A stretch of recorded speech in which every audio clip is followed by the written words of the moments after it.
Good morning students. अब तक अपन व्यवसाय अध्ययन में पढ़ चुके हैं अध्याय फर्स्ट के टॉपिक प्रबंध का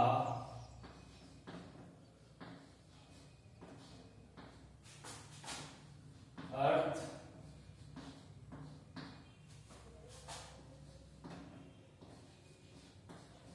प्रबंध की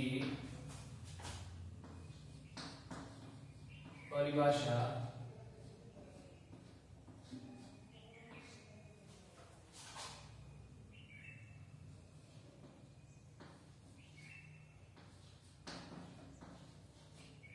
प्रबंध की विशेषताएं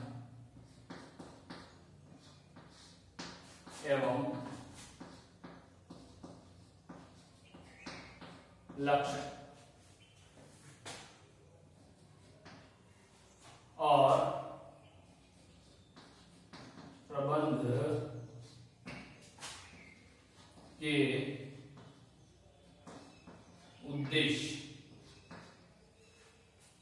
आज थोड़ा अपन ने प्रबंध की परिभाषाएं पढ़ी, प्रबंध की विशेषताएं और लक्षण और प्रबंध के उद्देश्य। प्रबंध के उद्देश्यों में अपन ने पढ़ा प्रबंध के उद्देश्य। प्रबंध के उद्देश्यों में अपन ने सबसे पहले पढ़ा था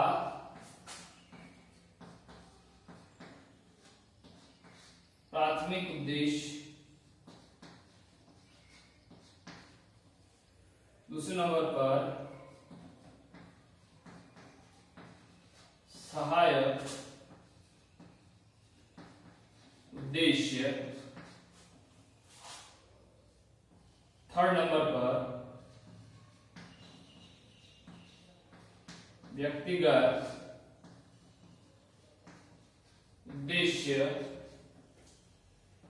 और फोर्थ नंबर पर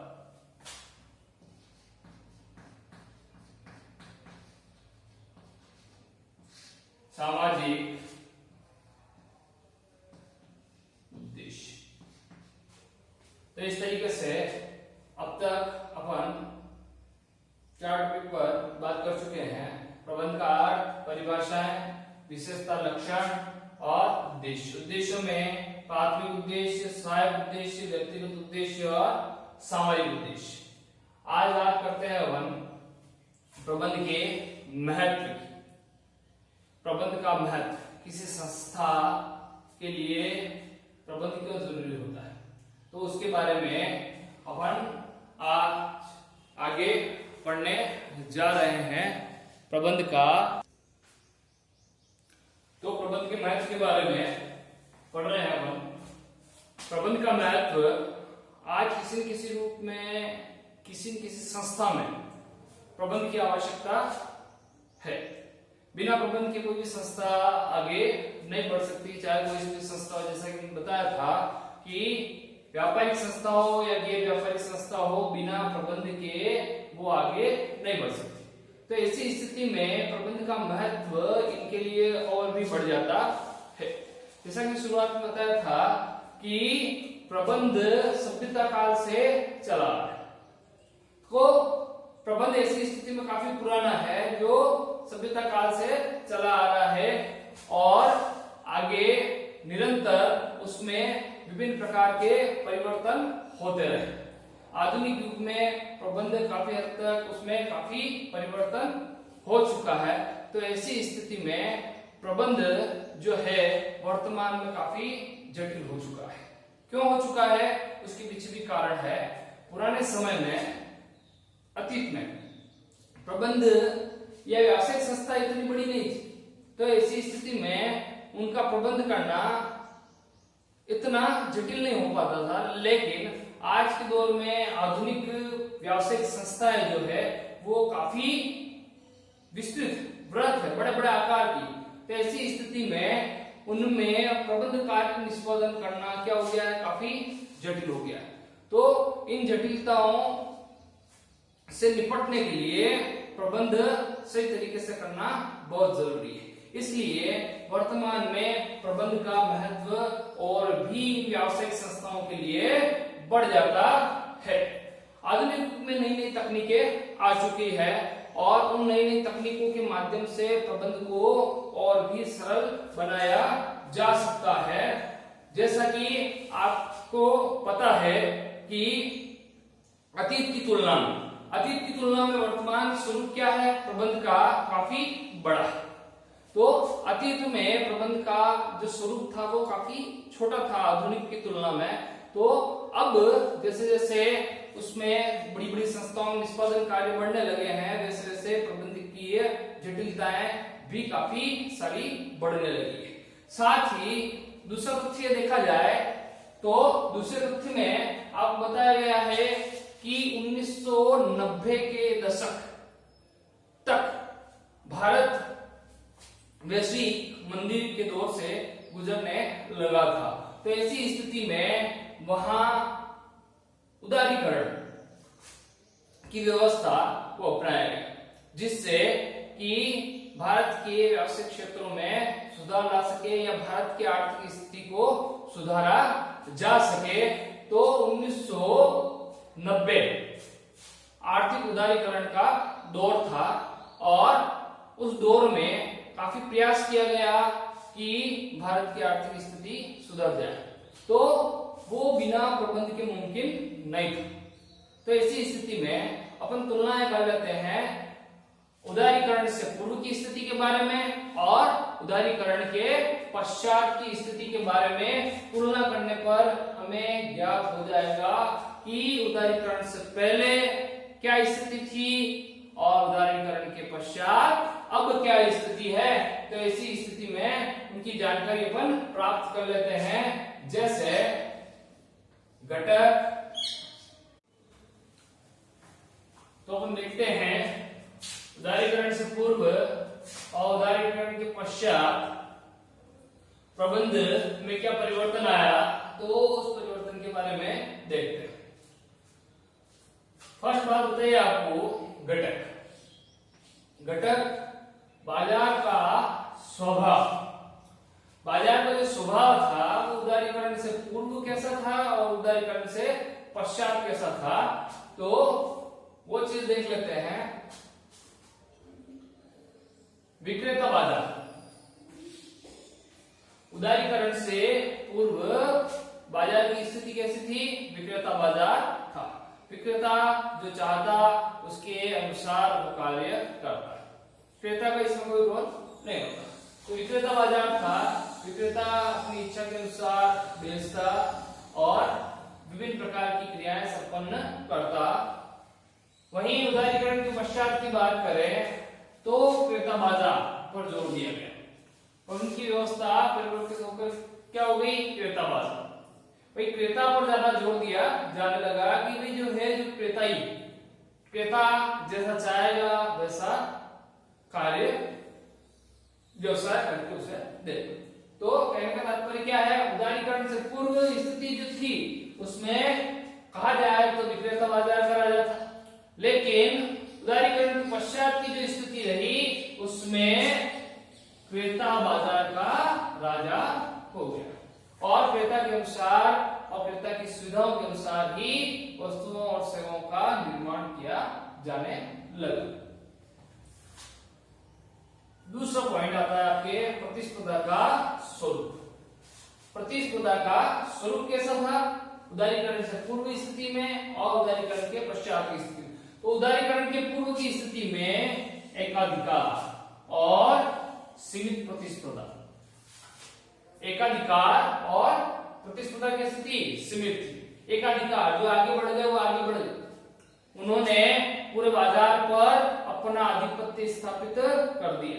तो एकाधिकार, किसी चीज पर अधिकार कर लेना, तो एकाधिकार हो गया और प्रतिस्पर्धा कैसी थी, सीमित थी, कोई प्रतिस्पर्धा नहीं थी। तो व्यक्ति जो आगे बढ़ रहा है वो निरंतर आगे बढ़ता गया और उसने सारी परिस्थितियों पर क्या कर लिया, एकाधिकार कर लिया। वहीं उदारीकरण के पश्चात की बात करें तो पूर्ण प्रतिस्पर्धा की स्थिति आई। क्यों? क्योंकि जैसा कि आपको बताया जा चुका है कि उदारीकरण यानी कि लाइसेंसिंग व्यवस्था को क्या किया, समाप्त किया और अपनी नीतियों में उदारता लाए। देश की जो व्यापारिक नीतियां थी उनमें क्या लाया, उदारता। तो ऐसी स्थिति में पूर्ण प्रतिस्पर्धा संभव हो सके। तो बहुत सारे नए नए उद्यमी बने, व्यापारी बने जो व्यापार करने के इच्छुक थे।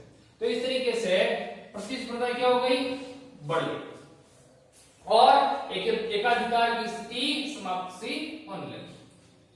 तीसरी बात करते हैं अपन प्रतिस्पर्धा का स्रोत। प्रतिस्पर्धा का जो स्रोत था उदारीकरण से पूर्व जो था वो था आंतरिक स्रोत। आंतरिक स्रोत यानी कि देश के अंदर जो व्यापारिक संस्थाएं हैं या संगठन है उनसे ही प्रतिस्पर्धाएं करना। तो स्रोत कैसा था, आंतरिक था। वही बात करें उदारीकरण के पश्चात की तो आंतरिक बाह्य।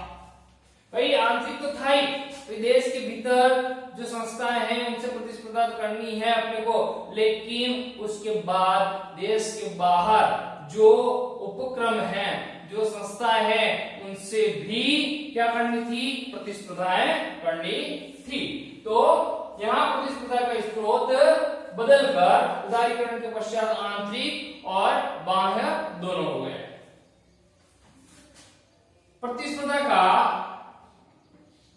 आधार लाइसेंस एवं कोटा। प्रतिस्पर्धा का आधार क्या था, उदारीकरण से पूर्व लाइसेंस। जिसके पास लाइसेंस है वो क्या करेगा, कार्य करेगा, वो व्यवसाय करेगा और एक कोटा निर्धारित था, उस कोटे को तक वो कार्य कर सकता था। वहीं उदारीकरण के पश्चात प्रतिस्पर्धी क्षमता का विकास हुआ। भाई उदारीकरण के पश्चात क्या हुआ, प्रतिस्पर्धा बढ़ी, प्रतिस्पर्धी क्षमता का क्या हुआ, विकास हुआ। तो लोग एक दूसरे से प्रतियोगिता करने लगे, प्रतिस्पर्धा करने की होड़ में आगे बढ़ने लगे। व्यवसाय का विकास। व्यवसाय का विकास उदारीकरण से पूर्व व्यवसाय का विकास आंतरिक था, देश की परिधि के अंदर आंतरिक था। लेकिन उदारीकरण के पश्चात क्षमता आधारित व्यवसाय, जिस व्यवसाय की जितनी क्षमता उतना वो कर सकता है, आंतरिक देश के भीतर भी और देश से बाहर भी वो व्यवसाय कर सकता था। व्यवसाय के उद्देश्य। व्यवसाय का उद्देश्य क्या था, उदारीकरण से पूर्व लाभ अर्जन करना, अधिक से अधिक लाभ का अर्जन। व्यापारी या व्यवसाय वर्ग संस्था सोचती कैसे ज्यादा से ज्यादा, अधिक से अधिक लाभ प्राप्त कर लिया जाए। तो वही देखें हम उदारीकरण के पश्चात, तो उदारीकरण के पश्चात हित रखने वाले सभी पक्षों की संतुष्टि। उदारीकरण के पश्चात ये सोचा गया कि व्यवसाय संस्था या उपक्रम में जितने भी हित रखने वाले पक्षकार हैं वो संतुष्ट होना आवश्यक है, क्योंकि जो कार्य होगा या संस्था आगे बढ़ेगी तो केवल उनकी संतुष्टि के माध्यम से ही आगे बढ़ेगी। जहां जितने भी हित रखने वाले पक्षकार हैं अगर उनकी संतुष्टि नहीं है तो वो संस्था आगे प्रगति नहीं कर पाएगी। ये यहां बात कही। प्रबंध का महत्व। प्रबंध का महत्व उदारीकरण से पूर्व की स्थिति में केवल क्या था, सहायक। प्रबंध क्या था, बस सहायक, जो सहायता करता था व्यवसाय चलाना। लेकिन वहीं उदारीकरण के पश्चात की बात की जाए तो प्रबंध का महत्व क्या हो गया, प्राथमिक। प्राथमिकता प्रबंध को दी जाने लगी कि सबसे पहले व्यवसाय में उचित प्रबंध किया जाए, उसके पश्चात बाकी के कार्य किए जाए। तो इसलिए यहां पर उदारीकरण के पश्चात प्राथमिकता लिए प्रबंध था। प्रबंध की विधियां, प्रबंध की विधियां उदारीकरण से पूर्व परंपरागत जो परंपरा से चली आ रही है उन्हीं विधियों का उसमें प्रयोग किया जा रहा था, ना ही कोई आधुनिक पद्धति थी। तो वहीं उदारीकरण के पश्चात परंपरागत तो थी, लेकिन उन परंपरागत विधियों से कुछ आगे बढ़कर आधुनिक विधियों को अपनाया जाने लगा ताकि सबको संतुष्ट किया जा सके। नेक्स्ट पॉइंट है आपका मानवीय संसाधनों पर ध्यान। मानवीय संसाधनों पर ध्यान उदारीकरण से पूर्व की स्थिति में गौण या कहें निम्न मानवीय संसाधनों पर जो ध्यान दिया जाता था उदारीकरण से पूर्व वो गौण थी स्थिति, क्योंकि मानवीय संसाधनों पर इतना ध्यान नहीं दिया जाता था जितना कि उदारीकरण के पश्चात उनको प्राथमिकता दी गई। उदारीकरण के पश्चात मानवीय संसाधनों को प्राथमिकता देते हुए यह बात कही गई कि मानवीय संसाधनों पर ध्यान देना जरूरी है, क्योंकि मानवीय संसाधन अगर संतुष्ट हैं तो वो अपनी पूर्ण कार्य क्षमता से कार्य करेगा, इसलिए यहां इसको प्राथमिकता दी गई। तो इस तरीके से प्रबंध का जो महत्व है वो उदारीकरण से पूर्व और उदारीकरण के पश्चात की स्थिति में काफी सारा परिवर्तन अपने को देखने को मिलता है, जिसके फलस्वरूप प्रबंध की व्यवस्था क्या हो गई और जरूरी हो गई और उसका महत्व बढ़ने लगा। तो इस तरीके से देखा जाए तो उदारीकरण के पूर्व और पश्चात में प्रबंध का महत्व काफी ज्यादा बढ़ गया। अब इससे आगे अपन प्रबंध के कुछ मुख्य महत्व के बिंदुओं के बारे में अध्ययन कर लेते हैं। प्रबंध के कुछ मुख्य बिंदु जिसके बारे में अपन अध्ययन करेंगे।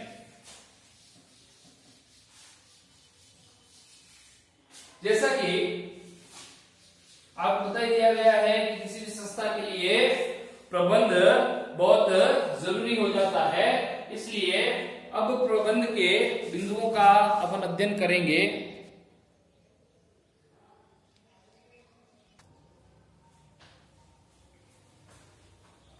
तो प्रबंध का महत्व हम निम्न बिंदुओं से कर सकते हैं।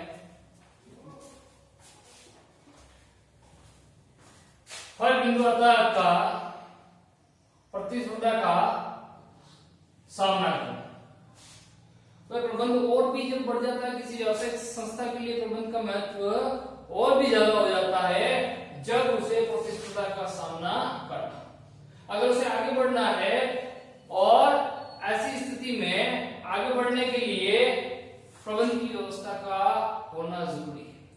प्रबंध जितना अच्छा होगा उतनी ही ज्यादा उसमें प्रबंध संस्था में प्रतिस्पर्धा का सामना करने की शक्ति आएगी।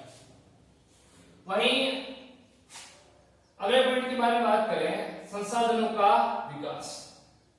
विभिन्न प्रकार के संसाधन जो है जो संसाधन संस्था के लिए आवश्यक है, उन संसाधनों का प्रबंध के माध्यम से विकास किया जा सकता है। तो आवश्यकता अनुसार उन संसाधनों का विकास केवल प्रबंध के माध्यम से किया जा सकता है, इसलिए संस्था में प्रबंध का महत्व और भी बढ़ जाता है। संसाधनों का समुचित उपयोग। संसाधनों का समुचित उपयोग, जितने भी संसाधन संस्था के पास मौजूद है उन संसाधनों का अच्छे तरीके से कैसे उपयोग किया जा सकता है वो केवल प्रबंध के माध्यम से ही संभव हो पाएगा। प्रबंध के माध्यम से ही हम देख पाएंगे कि संसाधनों का समुचित तरीके से उपयोग कैसे किया जाए। संसाधन अपने पास बहुत है, लेकिन अगर उनका समुचित तरीके से उपयोग नहीं किया जाता तो वह संसाधन अपने के लिए व्यर्थ। तो इसलिए प्रबंध के माध्यम से उन संसाधनों का समुचित उपयोग किया जा सकता है। नवप्रवर्तन एवं उसका उपयोग, नित्य नए परिवर्तन करना और उन परिवर्तनों को अपनाना क्या कहलाता है? नवप्रवर्तन कहलाता है। तो नवप्रवर्तन एवं उसका उपयोग करना, तो प्रबंध के माध्यम से ही यह संभव हो पाएगा। नए नए परिवर्तनों के लिए प्रबंध करना जरूरी है। तो नित्य नए परिवर्तनों को अगर संस्था में लाना है तो प्रबंध के माध्यम से लाया जाएगा। इसलिए प्रबंध का महत्व संस्था के लिए और भी बढ़ जाएगा। संगठन का अस्तित्व एवं संरक्षण में वृद्धि, संस्था को हमेशा अपना अस्तित्व बचाए रखना होता है, ठीक है। और अगर अस्तित्व बचाए रखेगी तभी वो आगे आगे वृद्धि करेगी, बढ़ती जाएगी। तो संस्था का जो अस्तित्व है वो काफी हद तक प्रबंध पर डिपेंड करता है। अगर प्रबंध अच्छा होगा तो संस्था की लाभ अर्जन करने की और कार्य करने की क्षमता में वृद्धि होगी, जिससे कि संगठन का अस्तित्व बना रहेगा, सुरक्षित रहेगा और संस्था वृद्धि करती रहेगी। देश का आर्थिक विकास, देश का आर्थिक विकास कैसे? अगर विभिन्न प्रकार की संस्थाओं या संगठनों की प्रबंध व्यवस्था अच्छी है तो प्रबंध व्यवस्था अच्छी होने के फलस्वरूप वो अच्छा उत्पादन करेंगे, और अच्छा उत्पादन करेंगे तो देश के जो लोग हैं उन लोगों को, या कहे तो मानवीय संसाधन है, उन मानवीय संसाधनों को रोजगार की प्राप्ति होगी, और उस रोजगार की प्राप्ति होगी तो उनकी इनकम होगी। इस तरीके से देश का आर्थिक विकास संभव हो पाएगा। नेक्स्ट पॉइंट है विभिन्न रुचि समूहों में समन्वय। अगर संस्था की प्रबंध व्यवस्था अच्छी नहीं है तो विभिन्न रुचि समूह या कहे तो हित रखने वाले पक्षकार, संस्था में हित रखने वाले पक्षकार वो संस्था में किसी प्रकार का निवेश करना नहीं चाहेंगे। तो इसलिए संस्था में अगर उसका प्रबंध बहुत अच्छे तरीके से किया गया है तो ऐसी स्थिति में अलग अलग जो रुचि समूह है, सरकार है, जनता है, अन्य निवेशक हैं, वो सभी क्या करेंगे? संस्था में निवेश करने के इच्छुक रहेंगे। तो इस तरीके से उनमें समन्वय बिठाने के लिए भी प्रबंध आवश्यक होता है। समाज में स्थिरता, समाज में स्थिरता लाने के लिए भी प्रबंध जरूरी है। अगर प्रबंध अच्छा है तो समाज के लोगों को एक अच्छा जीवन जीने को मिल जाता है, क्योंकि उन्हें अधिक से अधिक रोजगार मिलने लगता है, और जब व्यक्ति को रोजगार मिलता है वो अपना जीवन को अच्छे तरीके से अपन कर सकता है। ये पॉइंट अपन अभी शॉर्ट में पढ़े, एक एक पॉइंट को डिटेल से पढ़ते हैं। प्रतिस्पर्धा का सामना करना, संसाधनों का विकास, उचित संसाधनों का उपयोग, नवप्रवर्तन एवं उसका उपयोग, संगठन का अस्तित्व संरक्षण, देश का अर्थ विकास, विभिन्न रुचि समूहों में समन्वय और समाज में स्थिरता। इन पॉइंट को अपन एक एक करके अब थोड़ी डिटेल से पढ़ेंगे। तो देखिए आगे फर्स्ट पॉइंट के बारे में पढ़ते हैं। सबसे पहले